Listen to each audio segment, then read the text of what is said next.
방송에서 제공하는 투자 정보는 투자 판단에 대한 조언입니다. 방송에서 제공하는 주식의 가치, 가격 상승 및 가격 하락에 대해서는 방송사에서 보장하지 않습니다.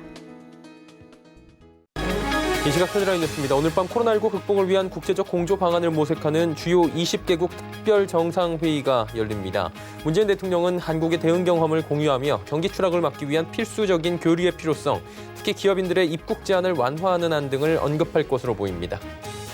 한국은행은 오늘 오전 금융통합위원회를 열고 당분간 금융기관에 유동성을 무제한 공급하기로 했습니다. 이에 따라 오는 6월 말까지 일주일에 한 번씩 정례적으로 환매 조건부 채권 RP를 사들여 시장이 필요한 자금을 모두 공급한다는 방침입니다. 코로나19 여파로 국내 유가증권 시장 시가총액 100위 내에 속한 주요 기업 가운데 10곳 중 8곳이 1분기 실적 전망치가 낮아질 것으로 나타났습니다.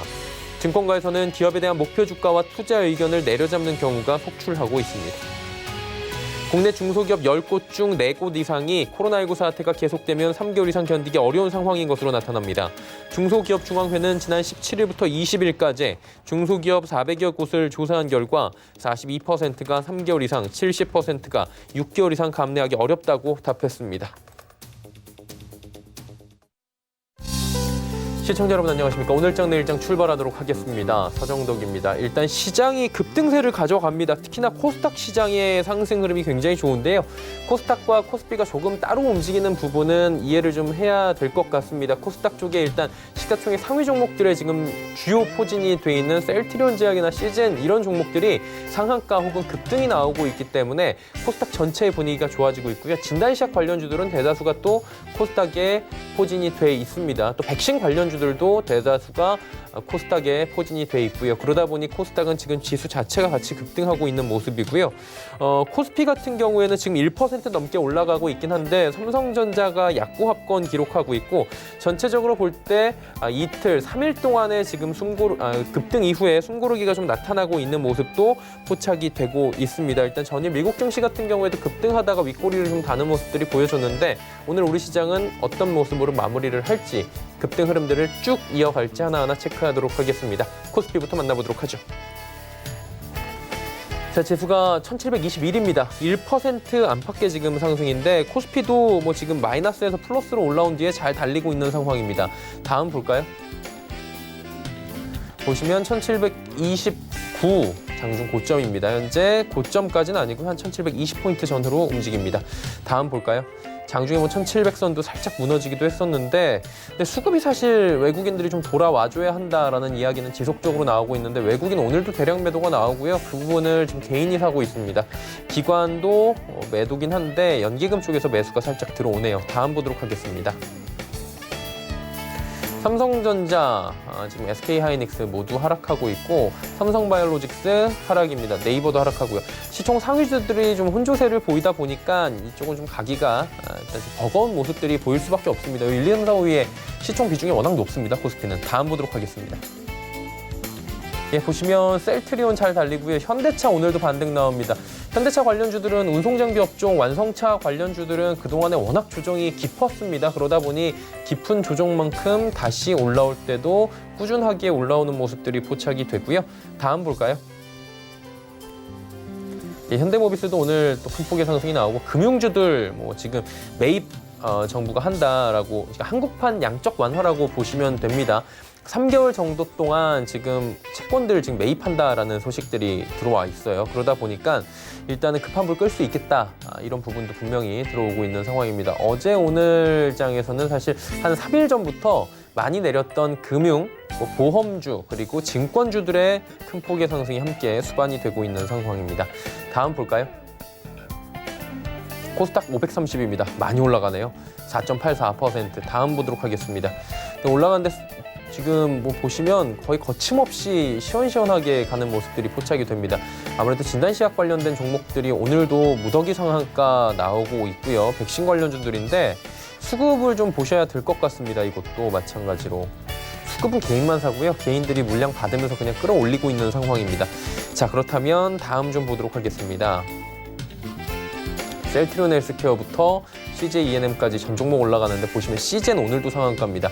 시젠과 HLB의 이제 시가총액 비중이 그렇게 많이 차이가 안 납니다. 시젠이 상한가는 물론 어려운 것이지만 지금 한 상한가 한 번 정도면 HLB와 뒤집을 수 있을 정도까지 시가총액 무섭게 상승하는 모습들이 포착이 되고 있습니다. 셀트리온 제약 그리고 빼놓을 수가 없겠죠. 오늘 이제 7만 원까지 돌파를 합니다. 셀트리온 그룹주 중에 가장 시원시원한 흐름을 최근에 보여주고 있고 CJENM 10만 원 돌파합니다. 다음 보겠습니다. 자, 보시는 것처럼 펄비스 K&W 조정 나오는 가운데 코미팜 사실 치료제 관련해서 예전에 한번 한 2주 정도 전에 크게 한번 올랐다가 오늘 같은 장에서는 뭐 치료제 백신 관련해서 치료제 관련해서 그리고 키트 관련해서 다 올라갑니다. 헬릭스미스도 올라가고요. 다음 보도록 하겠습니다. 슈젤 살짝 조정 나오는 가운데 제넥신 올라가고 에코프로비엠도 소폭 상승, 원익 IPS도 좋은 흐름 가져갑니다. 다음 보겠습니다. 환율이 조정이 계속 나오네요. 1220원대까지 내려와 있는 상황입니다. 금일 본 방송에서 제공해드리는 정보는 투자 판단에 대한 조언일 뿐입니다. 해당 주식의 가치와 수익률 보장해드리지 않는다는 점 참고해 주시길 바랍니다. 자, 이 시각 특징주 바로 살펴보도록 하겠습니다. 정보경 캐스터입니다. 네, 이 시각 현재 양시장이 방향을 함께하고 있습니다. 등락을 반복하던 코스피가 상승으로 가닥을 잡았고요. 진단시약을 비롯한 코로나19 관련주들이 강세를 보이면서 코스닥도 5% 가까이 오르고 있습니다. 오늘의 특징주들은 어떤 게 있는지 지금부터 만나보시죠. 이 시각 종목 핫3입니다. 신라젠, SPC 삼립, 수젠텍이 올라와 있습니다. 오늘 가장 먼저 만나볼 종목 수젠텍입니다. 코로나19 진단키트 관련주들이 연일 뜨거운 가운데 수젠텍이 최고가 행진을 이어가고 있는데요. 현재는 가격 제한폭까지 올랐습니다. 거래가 27,600원입니다. 하루간의 흐름도 확인해 보시죠. 오늘 꾸준히 오름세를 보이면서 역대 최고가를 경신하는 모습입니다. 수젠텍이 코로나19 감염 여부를 10분 내에 진단할 수 있는 신속 진단키트가 식약처의 수출 허가를 받았다고 밝혔습니다. 수출을 위한 모든 인허가 절차를 완료하고 유럽과 아시아 지역 6개국에 수출이 확정된 상태인데요. 수젠텍이 개발한 진단키트는 무증상 감염자 판정까지 가능해서 잠재적 감염자를 선별해낼 수 있는 것으로 전해지고 있습니다. 다음 종목 만나보시죠. 두 번째 특징주는 신라젠입니다. 코로나19 백신 개발에 착수한다는 소식이 오늘 전해졌는데요. 현재 꽉 찬 상승 보여주고 있고요. 가격 제한폭까지 올랐습니다. 하루간의 흐름도 확인해 보시죠. 오늘 몇 차례 가파르게 오르면서 정호경의 상한가를 터치하는 모습입니다. 문은상 신라젠 대표가 오늘 부산에서 열린 정기총회에서 코로나19 백신 개발에 착수했다고 밝혔습니다. 신라젠은 백시니아 바이러스 유전자 제조합을 통해서 팩사백 등 항암제를 개발 중인데요. 이 백시니아 바이러스를 이용해서 코로나19 백신 개발에 돌입한다는 겁니다.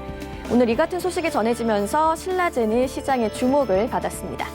오늘의 마지막 종목 만나보시죠. 네, 간편식 특수 기대감에 SPC 삼립의 주가가 상승을 지속하고 있는데요. 현재는 전날 대비 7.63% 오르면서 거래가는 55,000원입니다. 하루간의 등락폭도 확인해 보시죠. SPC 삼립 이틀째 강세를 보이고 있고요. 오늘은 최저가 52,900원, 최고가 56,100원 사이에서 움직이는 모습입니다. 코로나19로 외식 시장이 위축되면서 샌드위치와 제빵류 등 간편식이 특수를 노릴 거라는 기대감이 커지고 있습니다. 식사 대용 제품의 수요가 늘면서 SPC 삼립의 베이커리 매출 성장도 당분간 계속될 것으로 보이는데요. SPC 삼립은 최근 간편식을 생산하는 청주 공장의 가동률도 상승하면서 수익성 개선이 지속될 것으로 전망됩니다. 지금까지 이 시각 종목 핫3의 정보경이었습니다. 자, 오늘 시장 이슈 점검하도록 하겠습니다. KTB투자증권 이성훈 과장입니다. 안녕하세요, 과장님. 네, 안녕하십니까? 예. 지금 고공행진 금값이 잠깐 주춤거렸습니다. 그리고 다시 한번 연준의 무제한 양적 완화 얘기 나온 다음에 오히려 지금 올라가고 있는 모습인데 골드만삭스는 매입 제한했고요. 투자 전망 어떻게 보십니까? 네, 우선 금이라는 그 자체는 어떤 그 자체로 좀 가치가 있다는 부분이 인정이 됐던 상황이라고 볼 수 있겠는데요. 우선 이 금이라는 부분은 화폐 기능을 가진 안전한 귀금속이라는 인식이 많이 퍼져 있어서 이 안전자산 중에서도 금에 대한 어떤 투자 부분은 시장에서 가장 크게 화두가 됐던 게 사실이라고 볼 수 있겠는데요. 최근에 세계적인 투자 은행이죠. 이 골드만삭스가 이 온스당 이 금 가격이 $1,800까지 오를 수 있다는 전망을 내놨습니다. 우선 이런 상태로 본다고 한다면 결론은 그거죠. 골드만삭스 입장에서는 이 금에 지금 현재 투자를 할 만한 가치가 있다라고 지금 표현이 되고 있고요. 우선 지금 골드만삭스가 금을 추천한 것은 코로나19와 또 관련이 깊다라고 좀 볼 수 있겠는데, 최근에 각국의 어떤 무제한 양적 완화에 대한 양적 완화가 지금 나와주면서 인플레이션, 그러니까 물가 상승이 발생하는 현재 상황에서 이 부분이 이제 화폐 가치가 하락을 유도한다면은 실물자산 투자가 어떤 금융자산에 대한 투자보다 유리하다라는 그런 평가라고 볼 수 있습니다. 역시 이거 안에서 실물자산 중에서도 금이 가장 대표적인 인플레 해지 상품으로 꼽히니까 이 골드만삭스 같은 경우는 금이 지금 현재 그 투자하는 가치가 있다라고 좀 평가를 하고 있다라고 볼 수 있겠고요. 우선 지금 그 인플레 위험 해지할 수 있는 최종 통화조로 봤을 때도 우선 그 금에 대한 관심을 가져야 되는 게 맞지 않나, 이런 평가가 지금 일어나고 있습니다. 지금 현재 금 가격이 1,600달러 후반까지 상승했다가 좀 여러 가지 변동폭을 많이 가져가고 있긴 하는데, 우선 금융자산 가격이 폭락하면서 이동성 확보가 중요해진 상황에서 금을 팔려는 수요가 어떤 좀 강해진 영향이 좀 있다라고 좀 판단이 되고 있고요. 여기에 유가 급락, 또 미국 에너지 관련 업체들의 자금 정책 우려가 있기 때문에 지금 현재 유동성 문제가 불거지고 있습니다. 그러면서 이 달러가 지금 급등한 영향이 있는데, 그렇기 때문에 이 금에 대한 어떤 그 시장에서 소외된 부분에 있어서 매수 관점도 접근해도 괜찮지 않나라고 좀 평가를 지금 시장에서 많이 하고 있지 않나, 이렇게 좀 생각이 되고 있습니다. 우선 지금 현재 금이 1,600달러로 회복하긴 했지만 양적 완화, 물론 이제 금융시장 쪽에서는 좋은 소지일 수 있겠지만은 이 금 가격에서 봤을 때는 여러 가지 추후에 지금 단기적인 게 아니고 화폐 가치 하락에 의한 금 가격 상승 부분을 기대할 수 있다라고 좀 판단이 되고 있고요. 지금 거의 대부분의 국가죠. 우리나라도 마찬가지지만 이 경기 부양책이 이 경기 부양책으로 봤을 때도 이 실질 금리 하락과 또 통화량 증가로 이어질 가능성이 굉장히 높다라고 좀 판단이 되고 있습니다. 그렇기 때문에 금 가격 같은 경우에 이 실질 금리와 음의 상관성을 가지고 있기 때문에 지금 현재는 금에 대한 여러 가지 대외적인 요건이 투자할 만한 가치가 있다라는 게 평가라고 볼 수 있겠고요. 또 최근에 지역 그리고 국가 간의 이동 제한 조치가 나와지고 있는데, 이 항공편을 통해서 금 수송이 어려워진 점도 어떻게 보면 금 가격에 대한 상승 요인이 될 수 있다는 평가입니다. 한마디로 이 산업용보다도 이 보송용과 투자용 수요가 높기 때문에 이 수요 감소로 인한 가격 하락 우려가 있는 다른 원자재보다는 적은 점이 이 금이라는 자체가 이 안전자산 안에서도 돋보이는 상황이지 않나, 이렇게 좀 생각이 되고 있습니다. 우선 금융시장 변동성이 굉장히 확대가 되고 있기 때문에 어떤 투자에 대한 포트폴리오 안에서 금의 일부 편입은 수익률 제고에는 좀 긍정적인 사항이지 않나, 이렇게 좀 판단이 되고 있습니다. 그리고 글로벌 기업들의 대대적 구조 조정이 코로나19발로 지금 나타나고 있다고 합니다. 일자리 채용에 나선 기업들이 오히려 또 있다고 하는데 월마트더라고요. 여기는 어떻게 된 건지 좀 짚어주시겠습니까? 네, 지금 세계적인 어떤 유통업체가 딱 두 개로 나뉠 수가 있겠죠. 월마트와 그리고 아마존이라고 볼 수 있겠는데, 이 월마트 같은 경우는 오프라인 쪽에서의 세계 최대 1위 기업이라고 볼 수 있겠고, 이 아마존 같은 경우에는 온라인 쪽에서의 세계 최대 1위 기업이라고 볼 수 있겠습니다. 최근에 미국에서 이 월마트와 아마존의 행보에 대해서 관심을 많이 갖고 있는데요. 이 코로나19발 이 수요 감소 여파로 글로벌 기업들의 대대적인 구조조정 작업에 한 상태인데, 무려 대규모 일자리 채용에 나선 기업들이 이 월마트와 아마존이라고 볼 수 있겠습니다. 이 미국 최대 오프라인 유통기업이자 500대 기업 안에서 1위를 놓치고 있는 게 우선 월마트라고 좀 볼 수 있겠는데요. 이 월마트가 이번 달 들어서 코로나19 감염 사태가 본격화되면서 이 생필품을 확보하기 위한 매장 내 방문자가 늘고 있는 상태에서 직원의 업무량이 굉장히 급등했습니다. 이런 상황에서 이제 월마트 같은 경우는 직원 사기 진작을 위해서 1인당 약 40만 원씩 보너스를 지급하고 5월 말까지 임시직 근로자를 15만 명을 고용 중인 이제 상황이라고 볼 수 있겠고요. 특히 이제 특별 보너스 지급에 투입되는 비용 자체가 우리나라 돈은 1,000억 안팎으로 다음 달 4월 초에 지급이 됩니다. 그렇기 때문에 월마트는 상황에 따라서 지금 이거 이상으로 1분기 보너스 지급액을 늘린다는 계획인데요. 특히 이제 이 코로나 사태에서 15만 명의 임시직 근로자들을 대거 채용 투여하면서 이 코로나발에 대한 이 협 덕후에 상당한 완충 작용을 제공할 것으로 좀 보여주고 있습니다. 우선 미국의 각 주마다 이 비상 사태가 선포되면서 이 상업시설 폐쇄가 좀 잇따르고 있는데 현재 호텔과 레스토랑 업종을 중심으로 이 수백만 명의 실직자들이 쏟아져 나오고 있는 상태에서 이 월마트가 이제 15만 명 채용 카드가 이 실직자들에게 기존 직장으로 복귀하거나 새 직장 구하는 데 들어가는 비용을 줄이는 그런 역할을 좀 월마트 톡톡히 하고 있다. 긍정적인 평가를 좀 받고 있는 상태라고 볼 수 있겠습니다. 우선은 지금 현재 월마트 같은 경우에는 지금 고용 인원 한 150만 명 되는데 단일 기업으로는 최대 규모라고 볼 수 있겠습니다. 미국 전체 고용의 약 1%에 해당하는 게 바로 이 월마트 직원들이라고 볼 수 있겠는데요.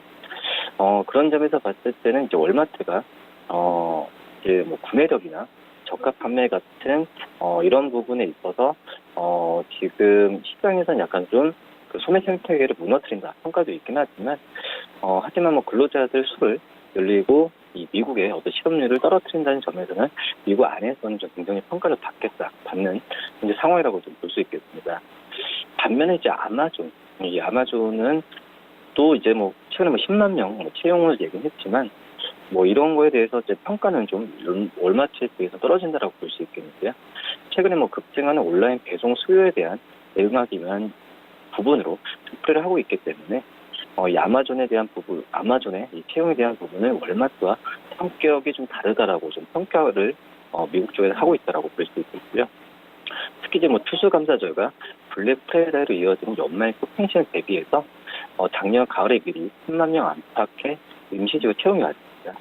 이렇게 본다고 한다면 이 아마존이 그런 월마트와 대비해서 채용에 대한 부분은 좀 성격이 좀 약간의 좀 상업성을 더 띈다 이렇게 좀 정리할 수 있겠고요. 그러기 때문에 지금 월마트에 대한 평가는 이제 아마존에 비교해서 더 높이 올라가는 상황으로 가지 않을까 이렇게 좀 판단이 됩니다.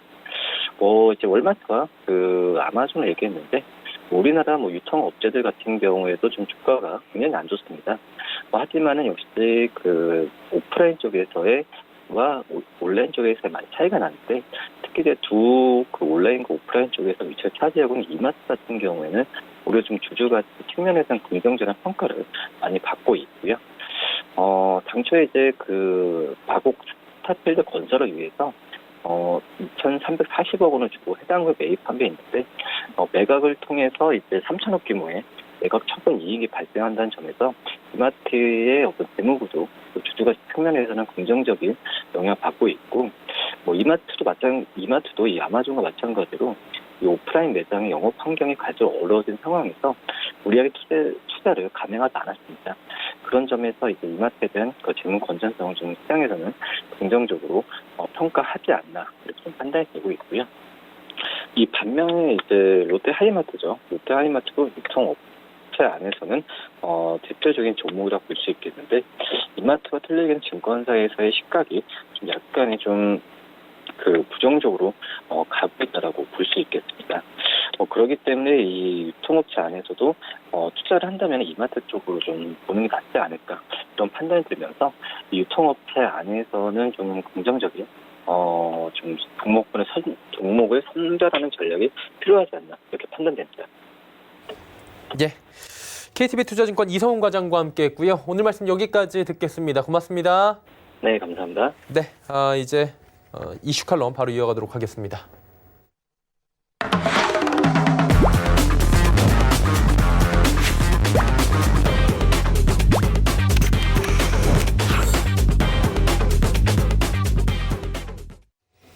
네, 이슈 칼럼 시간이고요. 오늘은 미중산업경제연구소 조용찬 소장 함께합니다. 소장님 안녕하세요.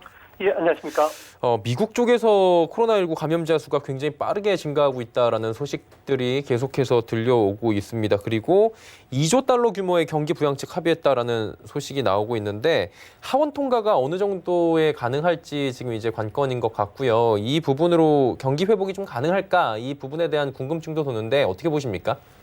네, 빠르면은 27일 날 우리나라 시간으로는 토요일 날 새벽이 될 것 같은데요. 하원을 통과할 가능성이 높습니다. 아마 하원 쪽에서도 여야 간의 합의가 이루어졌기 때문에 바로 그날 대통령이 서명하면서 이제 자금이 집행되는데요. 4월 중에 성인들 같은 경우에는 1인당 1,200달러, 어린이는 500달러 정도 지급이 되는데요. 아무래도 미국 같은 경우에는 일시 고용 해고가 늘고 있고요.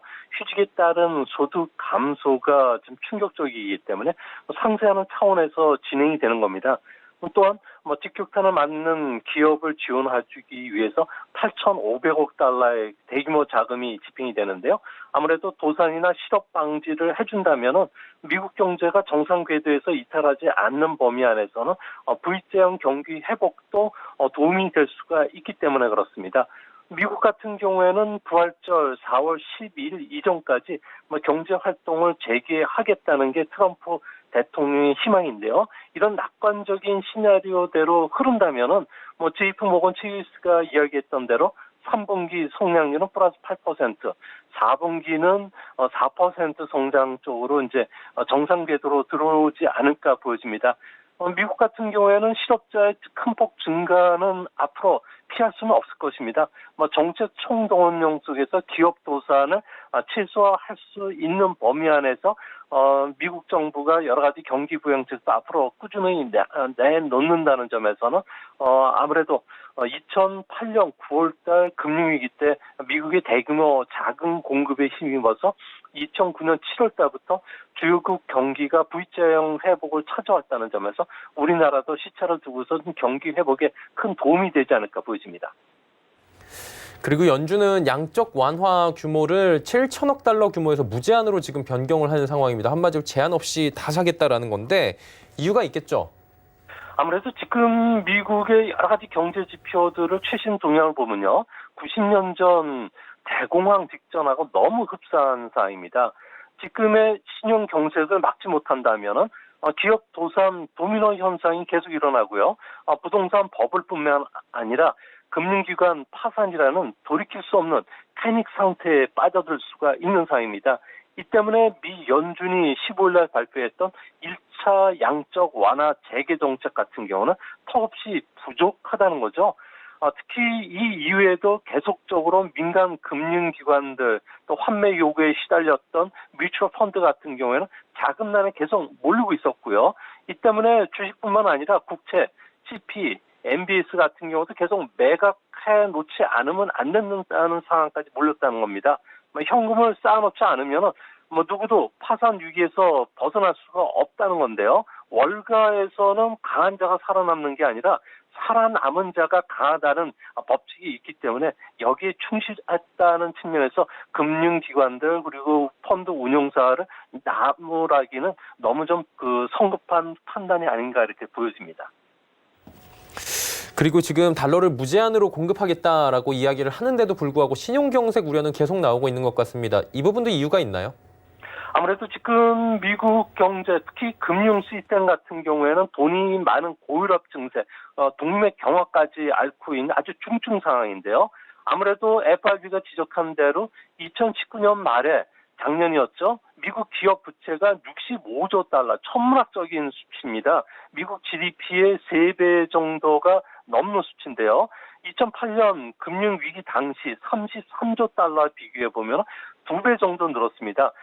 규모만 는 게 아니라 대부분 차입한 돈이 M&A나 자사주 매수와 같은 머니게임에 이용이 되고 있다는 거죠. 한순간에 거품처럼 사라져버릴 수도 있는 상황이고요. 또한 저금리가 계속되면서 부채질이 엄청나게 안 좋아졌습니다. 아무래도 트리플 B 이하의 투자 부적격 정크펀드에 투자하는 ETF 같은 경우 우리나라도 지금 문제가 되고 있는데요.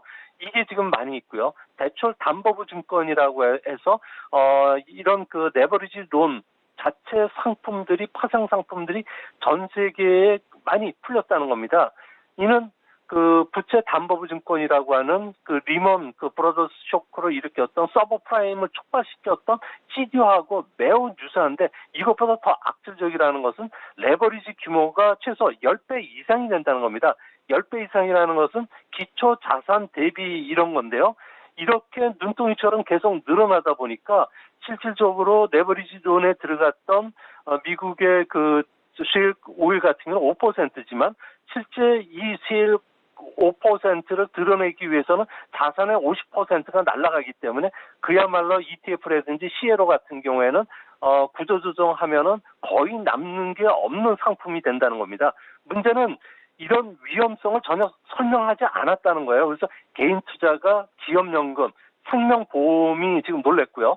해외 연기금들, 우리나라의 금융기관에 팔았던 이런 그 상품들이 엄청나게 많은데 이게 광범위하게 되면서 지금은 과거처럼 판매처에 직접 찾아가서 해약에 사인하는 게 아니라 스마트폰에 설치된 앱에서 그냥 간단하게 클릭만 하시면 한순간에 환매 요청이 되기 때문에 이런 그 작은 경제 현상이 세계적으로 일어날 수밖에 없었던 그런 모습입니다. 그리고 이제 무제한 달러 찍어내고 2조 달러 천문학적인 액수를 지금 지급을 하겠다라고 이야기를 했는데 다 좋습니다. 그런데 지금 부작용에 대한 얘기들 나오잖아요. 이렇게까지 했는데 부작용 없을까 당연히 얘기 나오는 건데 어떻게 보십니까?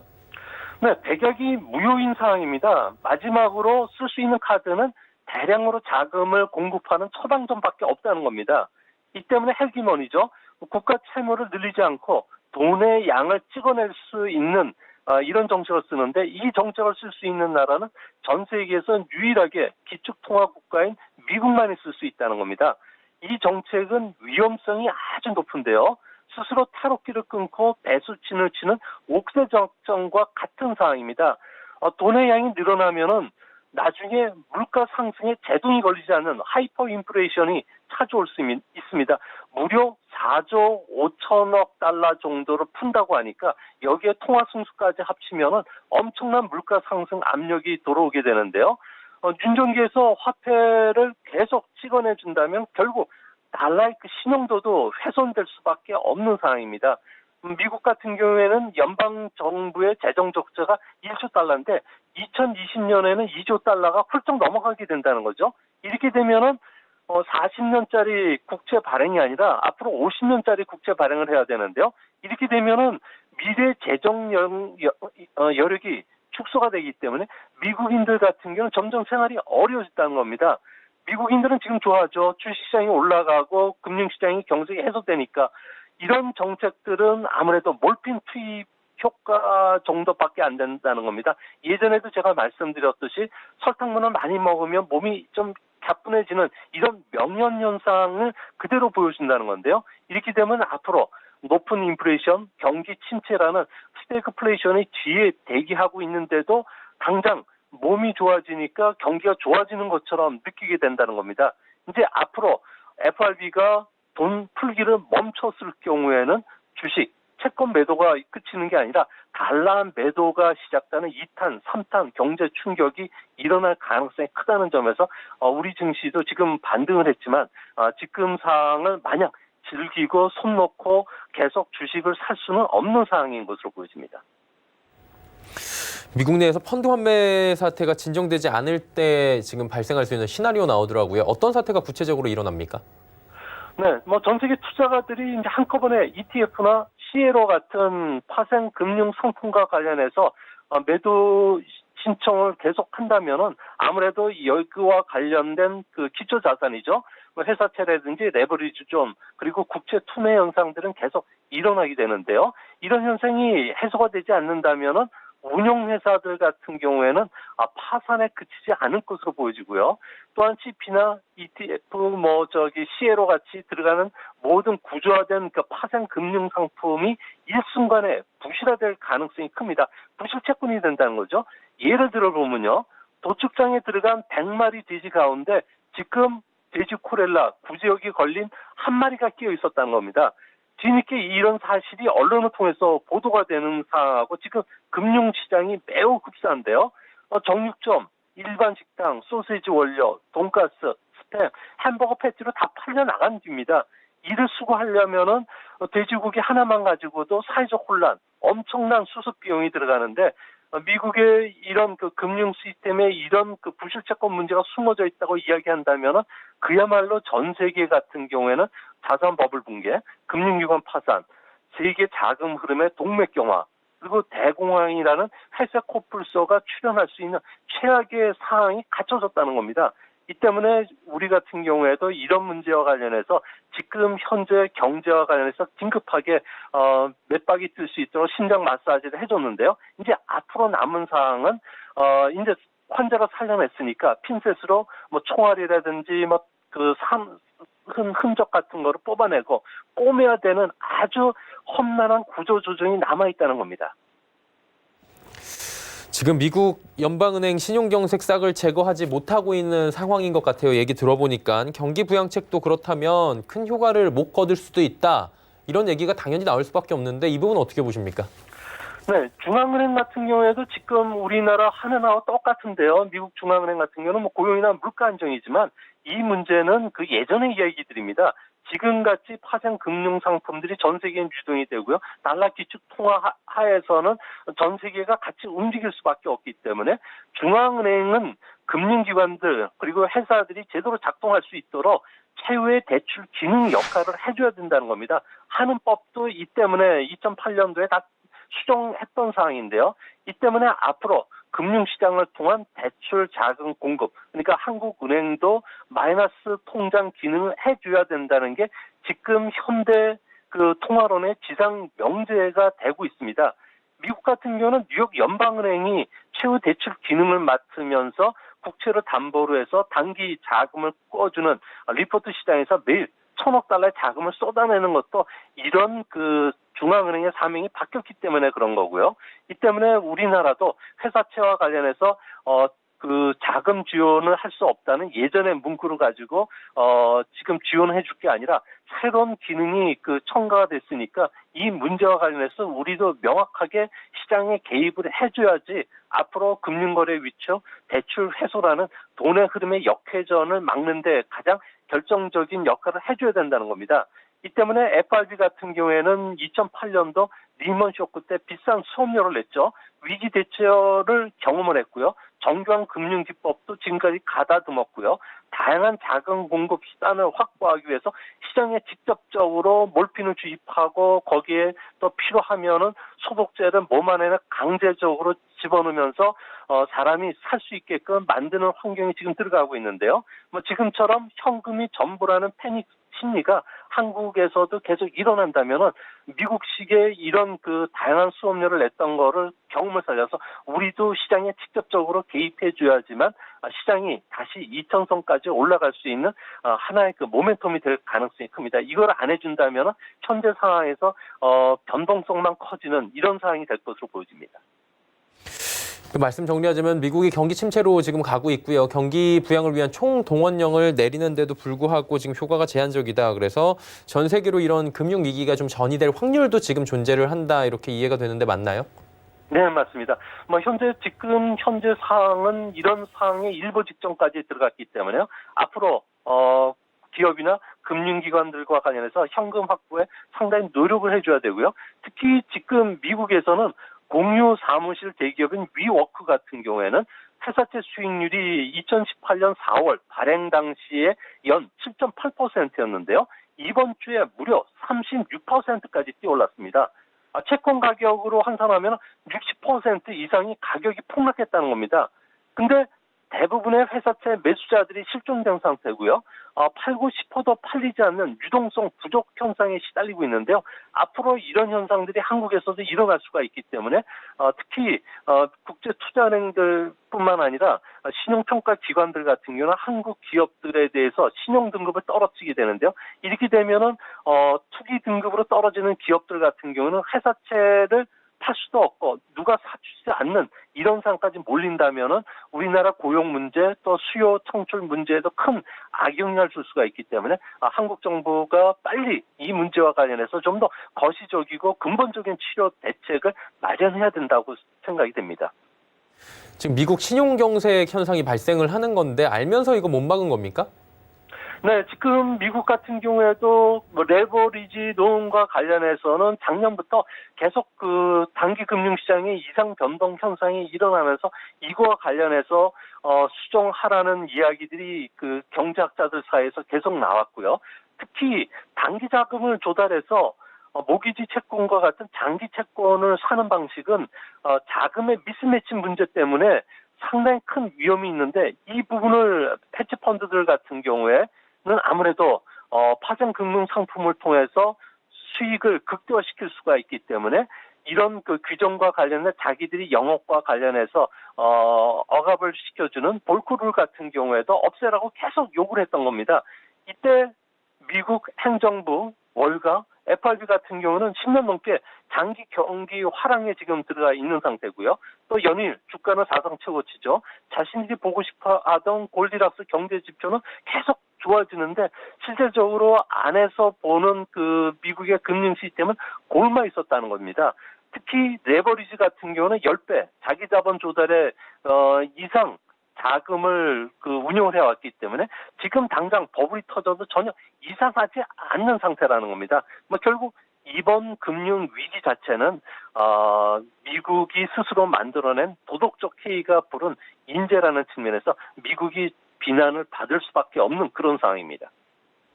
네, 코로나19 사태가 이제 미중 무역 협상의 변수가 될 것이다. 이 부분이 사실 몇 달 전쯤에 나왔었거든요. 12월, 1월쯤에 다시금 불거지고 있는데 이 부분 어떻게 보십니까? 네, 지금 현재는 임시 휴전 상태인데요. 예. 미국에서는 뭐 신발이나 의류, 유통업계 같은 경우에는 사업에 짐이 되고 있으니까 3,700억 달러 수입품에 관세가 부과되는 제1단계 무역 협상과 관련해서는 뭐 제재 관세를 지금 철폐해달라 아니면 일시 정지까지 요구하는 그런 상황입니다.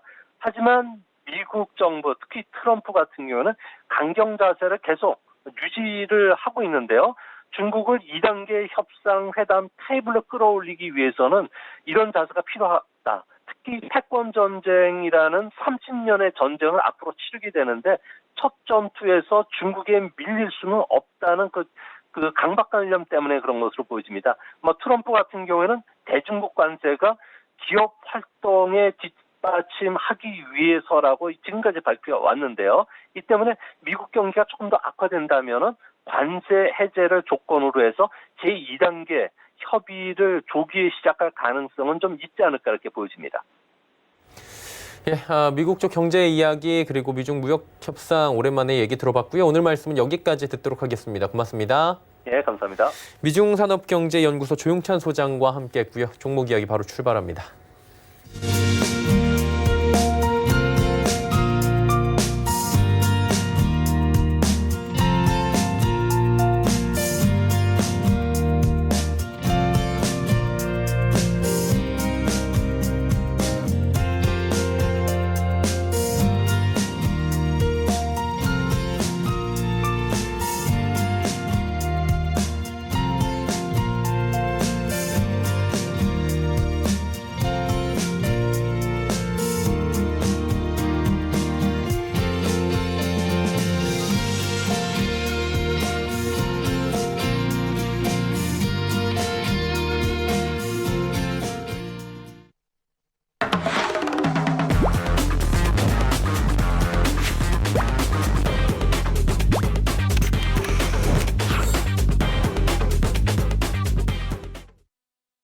네, 이제 종목 이야기 출발해 보도록 하겠습니다. 마태투자연구소 주마태 대표 함께합니다. 어서 오세요. 안녕하십니까? 예, 시장 잘 가네요. 시원시원하게. 특히나 코스닥 시장 중심으로 굉장히 잘 가고 있는데 종목 이야기 바로 출발해 보도록 하죠. 네, 일주일 전에 상황과는 많이 달라졌습니다. 일주일 전에 제가 말씀을 드릴 때에 하방 경직성 확보한 것 같다 하고 나서 다음날 한 번 더 빠졌었는데요. 언더슈팅이 나오긴 했지만 시장 상황은 많이 달라졌습니다. 수급도 달라졌고 또 방향성도 달라졌습니다. 또다시 하락할 것이 아닌가 그런 염려를 할 건 없는 것 같고요. 이제는 완연하게 상승 모드를 타고 있다라고 보시면 되겠고, 그래서 종목들도 보시면 상승 추세를 지속적으로 받는 종목들이 많게 될 것입니다. 앞으로는 수익이 가능한 또 전보다는 일주일 전보다는 온도차가 많이 달라졌기 때문에 또 수익 가능한 종목들이 많다라는 관점으로 시장을 대응하시면 되겠습니다. 그리고 장기적으로 본다 그러면은 조정을 앞두고 있겠지만 조정이 있다 하더라도 또 지속적으로 다시 상승 추세에 이어갈 것이라는 그런 기대감으로 장에 임하시면 되겠습니다. 첫 번째 종목 에코프로비엠을 추천드리고 싶은데요.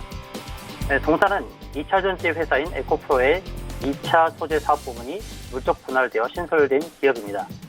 동사가 요구하는 사업의 전방 사업은 리튬 2차 전지 사업으로 2차 전지에 활용되는 양극 활물질 매출 비중이 가장 높은 기업이라 할 수 있겠습니다. 2004년도부터 2차 전지용 양극재 생산을 시작한 이래 현재 업계에서 유일하게 하이니켈계, 니켈 코발트 만강과 니켈 코발트 알루미늄을 동시에 보유한 기업이라 할 수 있겠는데요. 원형이나 각형, 파우치형 등의 2차 전지에 대한 소재 공급이 가능한 유일한 기업이고 또 전기차용 2차 전지 소재 생산 비중을 계속해서 늘려나갈 계획을 갖고 있습니다. 삼성 SDI와 SK이노베이션 등을 주요 고객사로 두고 있고요. 최근 중국 업체와도 거래하는 등 거래 다변화를 꾀하고 있습니다. 올해 이제 주력 고객사 삼성 SDI 전기차용 원형 전지 출하가 본격화될 전망인데요. 이 부분에 대해서도 이제 기대감이 있겠죠. 또 중국의 2차 전지 보조금 폐지 이슈가 부각되면서 이 부분에서 매출이 늘어날 것으로 예상이 되고 있습니다. 올해 NCA 계열의 생산 능력이 전년 대비 2만 톤이 증가된 것도 주가가 이제 긍정적으로 상승할 수 있는 그런 기틀을 마련했다라고 말씀을 드릴 수 있겠습니다. 차트 흐름을 보시게 되면 93,000원대까지 상승을 했다가 코스닥 시장의 하락과 맞물려서 거의 이제 반토막 정도 하락이 나왔었습니다. 그렇지만 바닥을 잡고 다시금 돌려 세우면서 최근 5거래일 동안 양호한 흐름을 보여주고 있는데요. 이런 흐름이라고 한다 그러면 고점에서부터 저점까지의 절반 정도 되는 가격까지의 상승이 나오지 않을까라고 보고 있습니다. 그래서 고점은 93,000원대, 최근에 이제 5만 초반대까지 빠졌지만 중간 부분인 69,500원까지는 상승 가능할 것이다라고 보고 목표가는 69,500원, 손절가는 57,000원을 제시하도록 하겠습니다. 두 번째 종목을 알려드리겠습니다. 우정바이오를 소개하겠습니다. 우정바이오는 바이러스 감염 관리 전문 기업인데요. 코로나19 바이러스 감염증 확진자 수가 꾸준히 증가하면서 사태 장기화가 우려되고 있죠. 우선적으로 확진자들이 거쳐간 장소에 대해서 역학조사를 기반으로 바이러스 차단을 위한 방역 조치를 강화하고 있는데요. 2015년도에 메르스 당시 감염관리 서비스로 병원들의 정상 운영에 기여한 바가 있고요. 또 20년 넘게 축적된 감염관리 노하우와 긴급했던 메르스의 위기 대응 경험을 바탕으로 이번 코로나19도 과학적인 데이터와 관련 전문가를 투입해서 대응하고 있고 또 관련 감염 방지 서비스를 제공하고 있습니다. 현재 대형 종합병원 및 지방 거점 병원, 국가지정격리병상 등의 감염관리 서비스를 담당하고 있는 동사는 고난이도 작업인 모든 미생물을 없애는 멸균 작업을 수행 중에 있고요. 또 고위험군 감염 바이러스의 유출을 방지하는 시설 구축 노하우와 또 의약품 GMP 생산 시설에서 활용하는 고차원 멸균 프로세스로 감염관리 서비스를 보유하고 있습니다. 무엇보다 직접 개발한 과산화 수소 증기라고 할 수 있는 HPV 멸균 기기를 이용해서 멸균을 진행하고 산멸 검증에 대한 입증 그리고 멸균 후에 잔류물의 유무 등 안전성 검증에 대한 멸균 검증 보고서를 제공하는 것이 타사와 다른 차별화된 서비스를 했습니다. 이는 의료기관뿐만 아니라 어린이집, 영화관, 음식점 등 집단 감염 위험에 노출되어 있는 다중 이용 시설까지 적용 가능해서 슈퍼 전파자 등장을 차단할 수 있겠습니다. 백신 개발이 힘든 상황에서는 바이러스를 막는 가장 유일한 방법은 안전하고 과학적인 멸균 서비스뿐임을 감안할 때 동사에 축적된 사전 조치, 곧 사전 멸균으로 감염 확산 방지하는 것과 그 멸균 후 사업장 재개 작업하는 이 사후 조치 작업으로 바이러스 확산 방지에 일조하는 회사가 될 것으로 보고 있습니다. 차트의 흐름을 보시게 되면 오늘은 이제 10% 가까이 이제 상승이 나오고 있는데 이전에 11,000원대까지 올랐다가 거의 또 반토막 났었죠. 5,100원까지 하락을 했고요. 앞서 설명드렸던 에코프로비엠처럼 고점부터 저점에서의 중간 가격까지는 상승이 원활하게 나올 것으로 전망을 합니다. 그래서 목표가는 7,500원을 설정하고 손절가는 6,100원을 설정하도록 하겠습니다. 세 번째 종목 D3BNT가 되겠습니다. D3BNT는 세계의 자회사를 통해서 신약을 개발하고 있는데요. 첫 번째 자회사는 이제 미젤트리라는 회사인데 안구고점 치료제 RGN-259를 개발하고 있고요. 또 두 번째 자회사는 메누스 테라피스는 수소성 표피 방지성 치료제 RGN-137을 그 세 번째 자회사인 오블라토는 교모토포종 뇌졸중 치료제 OKN-007을 개발하고 있습니다. 특히 안구고저축 치료제 RGN-259, 리전트리라는 자회사가 개발 중인 이 RGN-259는 임상 3상이 진행되고 있는데요. 이 임상은 미국 내 15곳의 안과 전문 병원에서 700명의 안구건조증 환자를 대상으로 진행되고 있습니다. 이번 임상을 통해서 안구건조증 치료제 RGN-259의 상업적 경쟁력이 확대될 것으로 전망이 되고 있는데요. 동사가 개발 중인 신약의 치료 기간은 15일 정도로 84일이나 걸리는 경쟁사 자이드라 대비 작용이 빠른 것으로 알려지고 있고, 부작용도 적은 데다가 대부분의 안구건조증 환자에 적용이 가능한 특징이 있다고 할 수 있겠습니다. 전 세계 시장 규모는 약 3조 원에 달하지만 현재 미국 시장에서 판매되고 있는 치료제로 오리지널 품목으로서는 2개 제품만 존재하는 독과점 시장이고, 투약 2주차에 확인되는 차별화된 경쟁력으로 해외 분석기관인 글로벌 데이터는 신약 출시가 이루어지면 시장 점유율 1위를 넘볼 수 있다고 예상한 바 있습니다. 이 안구건조증 치료 신약 RGN-259의 미국 임상 3상 진행에 있어서 시험자 350명을 모집하면서 이제 순항 중에 있다고 최근에 밝혔고요. 3분기 중에 임상 결과 탑9 발표를 목표로 하고 있기 때문에 이제 얼마 안 남았죠. 3분기를 해봤자 이제 3개월 정도 지나면 3분기에 진입을 할 텐데, 그때가 되면 주가는 더 많이 올라있을지 모릅니다. 차트의 흐름을 보시게 되면 최근에 이런 코로나 바이러스 여파가 아니었다고 한다 그러면 27,000원대부터 바로 3만원대 치고 갔던 그런 상황 하에서 최근에 또 급락이 나왔었습니다. 그러나 지금 또 이렇게 인상 상승 결과를 앞두고 있는 종목이라고 한다는 것부터 감안한다 그러면 또 적절한 매수 기회라고 볼 수 있겠죠. 오늘도 계속 조정을 두다가 이렇게 2만 원을 넘어서는 그런 현황이 나타났는데요. 목표가는 이제 21,500원을 제시를 드리고요. 손절가는 17,500원으로 설정하고 대응하도록 하겠습니다. 예, 세 종목에 대한 이야기 쭉 들어봤고요. 일단은 2차 전지 대장주 최근에 많이 내렸던 에코프로 BM 한 종목 들어봤고요. 우정바이오 이 부분 같은 경우는 코로나19 지금 테마주로 살짝 얽혀 있고요. 디스트리비엔티 낙폭과대 종목이었습니다.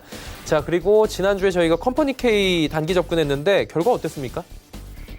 네, 컴퍼니 K는 지난주에 이제 추천한 당일날 상한가를 기록을 해서 제가 대응 방법을 말씀드리기를, 일단 당일 상한가로 해서 제시들이 목표가는 넘어섰지만 다음날 객상승할 때 6,300원부터 6,400원 사이에서 매도하라는 관점으로 제시를 드렸는데, 그 다음날 6,430원까지 가서 제시들이 목표가대로 그 범위 내로 들어와서 매도가 잘 된 종목입니다.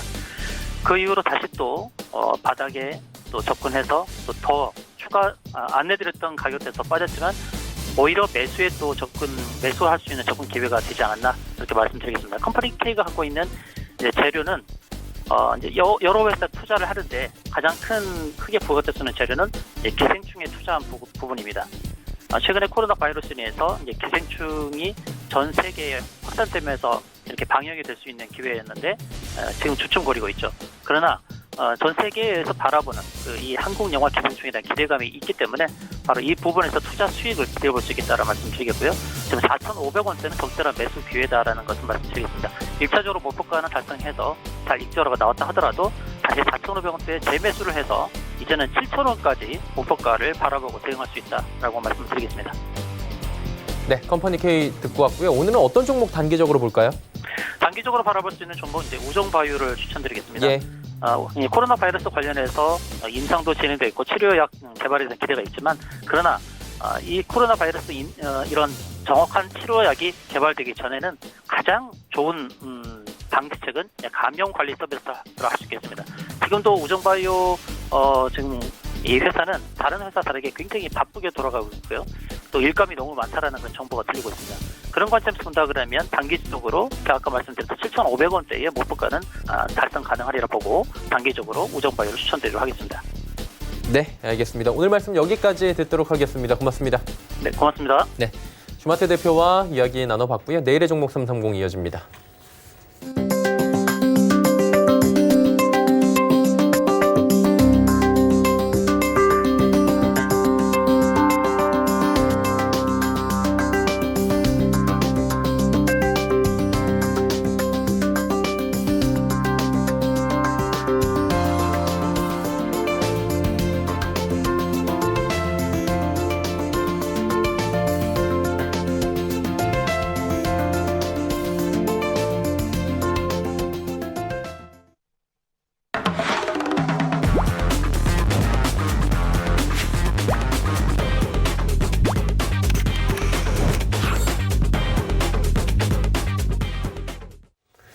내일의 종목 330 시간입니다. 이지환 멘토와 함께합니다. 어서 오세요. 안녕하세요. 네, 오늘 주제부터 바로 살펴보도록 하죠. 자, 주제 보시면 최악의 바닥을 지난 기계업종. 기계업종은 바닥이 어딘지를 지금 모른다라는 얘기가 시장에서 많이 나왔는데 어떤 얘기인지 궁금하네요. 예, 사실 이제 기계업종뿐만 아니라 그동안 소외되었던 뭐 철강이라든지 화학이라든지 이런 소외된 섹터에 대해서 이제 좀 말씀을 드리려고 하는 부분인데 어떻게 보면 제목은 긍정적이지만 내용은 그렇게 긍정적이지는 않습니다. 그러니까 오늘 왜 이런 내용을 가지고 나왔냐면 어제 오늘 사실 우리 시장이 상승하는 기간 동안 보시면은 그동안 소외됐던 섹터의 종목들이 급등하는 모습을 좀 보여주고 있습니다. 그 섹터들 중에 이제 기계업종도 마찬가지인데 가장 큰 이유가 정부가 이제 100조 원 정도의 기업 지원책을 들고 나면서 이전에는 자영업자나 소상공인 위주였다가 50조 원에 증대되면서 대기업들도 지원할 수 있다. 특히 어려움에 빠져 있는 대기업들도 선별적으로 지원하겠다. 이 부분이 나오면서 어떻게 보면 굉장히 펀더멘탈이 흔들렸고 굉장히 펀더멘탈상 위험이 노출됐던 종목들이 오히려 이제 어제 오늘 급등하는 모습을 보였는데 사실 이제 이 부분을 가지고 우리가 이제 어떻게 받아들여야 될 거냐 부분에 대해서 말씀을 드리기 위해서 가지고 나왔고요. 기계업종은 보시는 것처럼 연초 대비 한 44% 이상 하락을 했습니다. 대부분의 섹터들이 많이 하락을 했지만 기계업종은 좀 더 크게 하락을 좀 했는데요. 말씀드린 것처럼 전에 큰 폭의 상승을 좀 했고 가장 큰 부분은 정부에서 지원책을 나오면서 뭐 첫 번째 나온 기업들을 보시면 뭐 대한항공이나 두산중공업 등은 지원을 받을 수 있다라는 보도도 좀 나오면서 일부 이제 그런 종목들 위주로 급등이 나오는데 어제 오늘 시세가 이제 연속성이 좀 나왔지만 시세는 단기적으로 좀 그칠 수 있다는 부분 우리가 꼭 좀 기획을 해야 될 것 같고요. 기계업종 같은 경우는 사실 이제 1쿼터에 코로나 영향을 사실 크지 않다라는 부분이 레포트들이 좀 많이 나왔습니다. 근데 내용을 자세히 보면 섹터가 좋아서 영향을 받지 않는 게 아니라 워낙 나빠 있는 상태이기 때문에 더 이상 반영될 것이 없다라는 기조라고 좀 보시면 될 것 같고요. 전체적으로 환율이 급변동하면서 여기에 대한 효과가 좀 있을 것이다. 이 부분과 함께 워낙 바닥권이기 때문에 여기서 실적이 더 나빠질 게 없다. 라는 이 두 가지 상승 논리로 나오는데 어떻게 보면은 상당히 빈약한 논리다라는 부분을 우리가 좀 인지를 하고 그만큼 나빠있기 때문에 나오는 반대급부라는 부분을 보신다면 쉽게 접근할 부분은 아니다라는 부분을 말씀 좀 드리겠고요.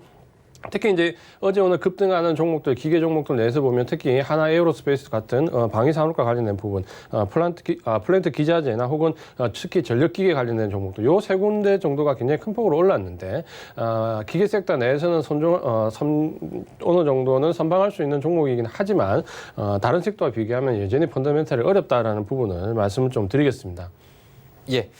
그렇다면 관련 섹터 좀 들어볼까요, 이야기? 네, 그래서 좀 전에 말씀드린 것처럼 어제 오늘 급등했던 종목 보시면은 하나 에어로스페이스, 특히 이제 방산주들은 당장은 어렵지만 정부 정책에 대한 어떤 기대감이 좀 있고, 특히 이제 수출과 관련된 부분에서 어느 정도 정부 정책에 지원이 될 것이다라는 부분이 있기 때문에 중장기적으로 좀 관심을 가져볼 만하다라고 말씀을 드리겠고요. 그런 점에서 하나 에어로스페이스, 한국항공우주 등이 좀 장기적인 관점에서 한번 볼 만한 종목이고, 그 외에 지금 현재 이제 중국의 경기 부양책 관련돼서 두산마켓이나 현대엘리트도 지금 이름이 오르내리는데 자 이런 부분들은 사실 우리 개인 투자가들이 단기적으로 좀 접근하기는 좀 어려운 종목이고 적어도 장기적인 관점에 기관 투자가들이 좀 접근할 수 있는 종목이라고 보시면 아직까지 어제 오늘 급등했다고 해서 상당히 어려운 섹터들에 접근하는 전략은 상당히 좀 어려울 수 있다는 부분을 보시고 어쨌든 지금 현재로서는 주도 섹터 쪽인 IT와 바이오 쪽에 접근하는 부분이 좀 더 좋을 수 있다. 효율적이라는 부분 말씀을 좀 드리겠습니다. 네, 시장의 효율적 접근에 대한 이야기까지 남겨주셨습니다. 오늘 말씀은 여기까지 듣겠습니다. 고맙습니다. 이지환 멘토와 이야기 나눠봤습니다. 금일 본 방송에서 제공해드린 정보는 투자 판단에 대한 조언이었습니다. 해당 주식의 가치와 수익률 보장해드리지 않는다는 점 참고해 주시길 바랍니다. 저희가 준비한 소식은 여기까지입니다. 잠시 뒤에는 마감 임박 60분의 승부 바로 이어집니다. 함께해 주시길 바랍니다. 고맙습니다.